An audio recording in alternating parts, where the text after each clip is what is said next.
Dua kali DNF di dua balapan terakhir membuat Enea Bastianini kehilangan banyak kesempatan untuk mendekati pemimpin klasemen Fabio Quartararo. Saat ini ia menduduki posisi ketiga di klasemen MotoGP dan terpaut 53 poin. Absennya Marquez sebagai raja dari sirkuit Sachsenring membuat Enea menjadi salah satu rider yang difavoritkan untuk menang. Bukan tanpa sebab, hal itu dilantaran ia mampu memenangi 3 balapan dalam musim ini. Kelemahan yang ia temukan pada Desmos Ricci GP21 yang ia tunggangi adalah terletak pada front end motornya, sehingga dia memiliki misi khusus untuk menemukan kembali feeling pada bagian tersebut. Ada keinginan besar untuk lebih baik dan menemukan feeling terhadap bagian depan motor, sehingga kami kembali berada di barisan depan. Ini bukan sirkuit favorit saya, tapi punya kondisi khusus di mana kalau motor beres maka kami dapat bersenang-senang. Pembalap berkebangsaan Turki, Toprak Razgatlioglu, terlihat mendekati rider MotoGP Andrea Dovizioso saat mereka bertemu di sela-sela gelaran WSBK Italia pekan kemarin.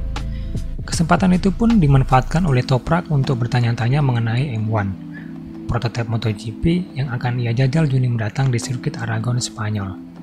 Kebetulan, rider with Yamaha RNF tersebut adalah tipikal rider yang piawai dalam menganalisis motor, sehingga kesempatan itu pun benar-benar ia manfaatkan sebaik mungkin untuk menggali hal-hal yang berkaitan dengan M1.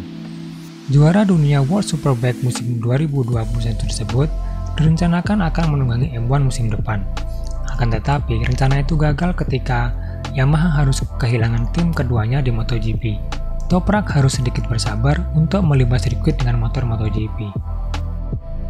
Menjelang MotoGP Jerman pekan ini, kabar buruk datang dari pembalap Moto2. Rider kuat yang sedang bertarung untuk titel Moto2 mengalami kecelakaan saat mengeber mobilnya di jalanan regional CV510 yang menghubungkan Corbera dan Alzira di negara Spanyol. Aaron Canet bersama sang kekasih melaju kencang dengan mobil bertenaga 500 tenaga kuda. Kemudian, kehilangan kontrol dan menabrak perangkat keselamatan di area tersebut. Untungnya, Canet hanya mengalami sedikit memar pada kepala dan wajah. Pada status media sosial yang ia bagikan, ia menyatakan bahwa yang mengemudikan mobil bukanlah dia, melainkan kekasihnya. Karena kejadian tersebut, tim dokter rumah sakit setempat menyarankan Canet untuk beristirahat beberapa hari di rumah sakit untuk dilakukan observasi. Hal tersebut membuat tim Flagbox XP40 ketar-ketir. Pasalnya, pembalapnya harus membalap pekan ini di Sachsenring, mengingat di sirkuit tersebut ia mampu tampil kuat dan mampu finish podium tahun lalu. Sekaligus, balapan ini untuk mengumumkan poin demi mengejar Celestino Vietti di puncak klasemen.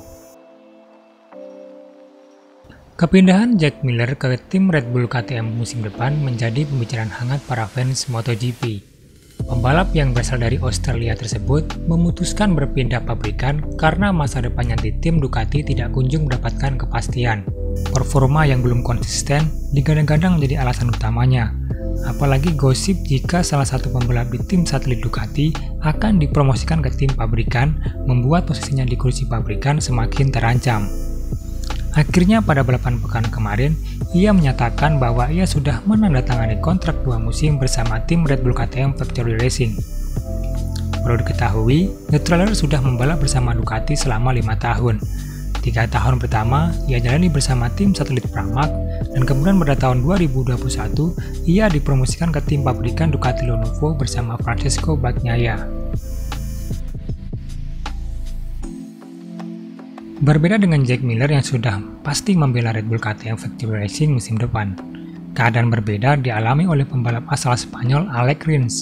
Keputusan mengejutkan Suzuki hengkang dari balapan MotoGP musim depan membuat para ridernya masuk dalam fase ketidakpastian tentang masa depannya membalap di MotoGP.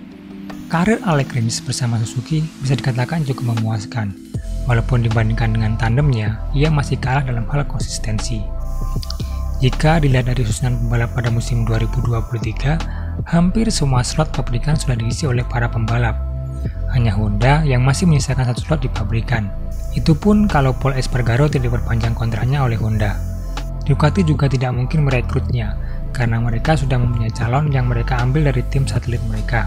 Jika Rins ingin melanjutkan karirnya di MotoGP tahun depan, ia harus mau ditempatkan di tim satelit, mengingat slot pabrikan sudah hampir tidak ada tempat untuknya.